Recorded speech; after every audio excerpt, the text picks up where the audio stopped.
Ela tinha raiva e vergonha do próprio marido.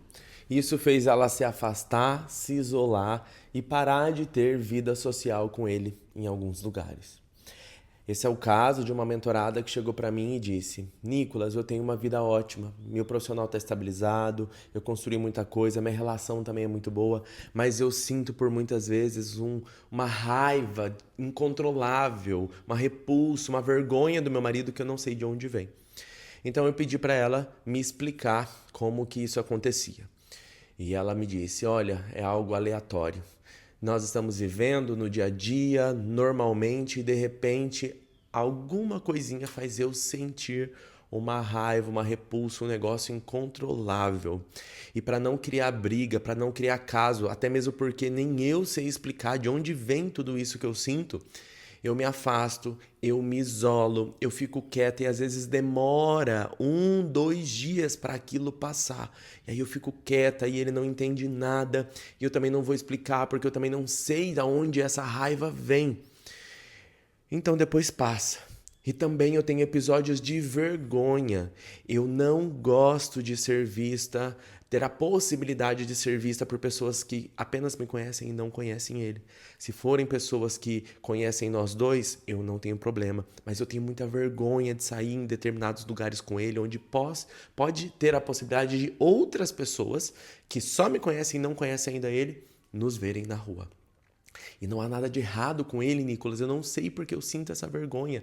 Ele é um cara bonito, ele é um cara gente boa, ele é perfeito. E aí eu perguntei pra ela: olha só, quando foi, em algum outro momento da sua vida, em que você teve raiva de alguém e você não pôde fazer nada? E aí então você teve que se recolher, se isolar. E quando foi que você teve vergonha de alguém próximo a você, que você não quis ser associado a essa pessoa, mas você de alguma forma tinha que ser associada com essa pessoa, porque não tinha como você fugir? Então ela respirou profundamente e ela me disse: eu tenho muita raiva do meu pai. O meu pai, para mim, é uma pessoa desprezível. Eu desprezo todos os comportamentos dele. Ele fez a gente passar por muita coisa ruim. Ele judiou muito da nossa mãe. Ele judiou muito de nós. Ele sempre me humilhou e disse coisas pesadas para mim. Eu tinha muita raiva. Eu não queria que ele fosse o meu pai. Eu também tinha muita vergonha dele. Eu não queria ser vista na rua com ele porque ele sempre poderia fazer um escândalo. Eu não queria minha imagem associada a ele porque ele tinha problemas com álcool e outras coisas. Ele é uma pessoa desprezível. Eu sempre tive muita vergonha do meu pai e de ser associada dele. Eu não queria que as pessoas soubessem. Foi aí que eu disse para ela: percebe que o mesmo sentimento que você tem em frente ao seu pai, ele vem em frente ao seu marido? E ela falou: percebo. O que acontece é que a nossa mente, ela não diferencia passado do presente, ela também não diferencia pessoas. A mente sempre trabalha com figuração. Então, a pessoa que está na minha frente, eu vou espelhar coisas nela a partir do que ela representa para mim. Se é um homem, vou espelhar coisas do meu pai, ou se é uma mulher, vou espelhar coisas possivelmente da minha mãe. E aí então essa pessoa, ela acaba sendo sujeita a ter reações de mim que são semelhantes a reações que eu tive lá na minha infância, ao longo da minha história com meu pai e com minha mãe. Isso cria um verdadeiro inferno dentro das relações, porque eu não experimento a pessoa que está comigo. Eu experimento ela como se fosse alguém lá do meu passado. Então, nós não experimentamos as pessoas, as relações, a vida como ela realmente é, como as pessoas realmente são. Eu experimento as pessoas a partir do que as minhas cargas emocionais permitem que eu experimente. Então, se eu tenho sentimentos de rejeição, de raiva frente a algumas pessoas e isso tá mal resolvido dentro de mim, a potência dessa carga emocional é muito forte, eu vou espelhar em alguém aqui que representar esse masculino, talvez uma autoridade, talvez hierarquia, pode ser um chefe, pode ser o seu marido, pode ser um amigo, pode ser qualquer pessoa. Porque o cérebro ele lida apenas com a representação, a figuração.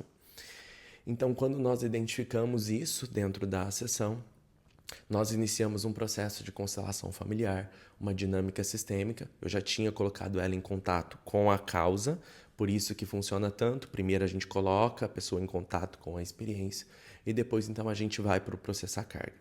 Primeiro a gente descobre do que você está sendo refém, depois a gente dissolve a carga emocional que te torna refém desse comportamento, dessa repetição, de experimentar isso, então a gente libera comportamento. 3 dias depois, ela me mandou essa mensagem, dizendo que, novamente, ela estava frente ao marido e veio a raiva, mas ela conseguiu identificar de onde vinha e dissolveu, e aquilo passou. E ela não precisou mais se isolar.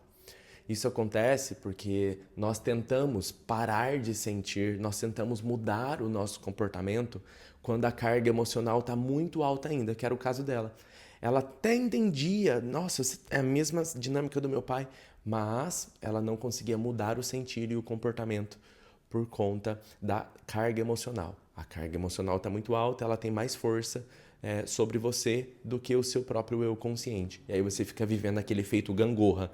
Você até sabe, mas sempre volta ao mesmo lugar. Tudo acontece e você volta sempre ao mesmo sentimento, repetindo o mesmo comportamento que aconteceu lá atrás. Imagina só, se ela continuasse se isolando, se afastando, tendo vergonha, tendo raiva do marido, em algum momento essa relação ia começar a se desgastar. Ela ia se afastar cada vez mais e a gente sabe onde isso ia terminar. Quantas situações, quantas relações não se acabam pela própria inconsciência e pelo próprio ser refém dessa carga emocional. Eu sempre falo para as minhas mentoradas, para os meus clientes e aqui que nós somos explorados em uma só coisa. Enquanto nós não identificamos onde estamos sendo explorados dentro das relações, em nós mesmos na vida, nós somos refém disso e isso vai instalar uma mesma realidade no passado, só que no agora, fazendo você sofrer, sentir os mesmos sentimentos do passado e viver uma eterna repetição. Não precisa ser assim. Ela dissolveu essa carga emocional já na primeira sessão, que a minha missão na primeira sessão é encontrar essa carga e agora a gente vai trabalhar na sustentação disso. Se você está sentindo algo que não entende, quer fazer algo, mas tem a sensação de que algo te impede, no link da bio você encontra o caminho para sair disso. Não precisa mais ser assim. Você não precisa viver agora uma repetição do passado. Tampouco as pessoas que estão à sua volta precisam se sujeitar a esses reflexos comportamentais e emocionais do passado, que não tem nada a ver com eles.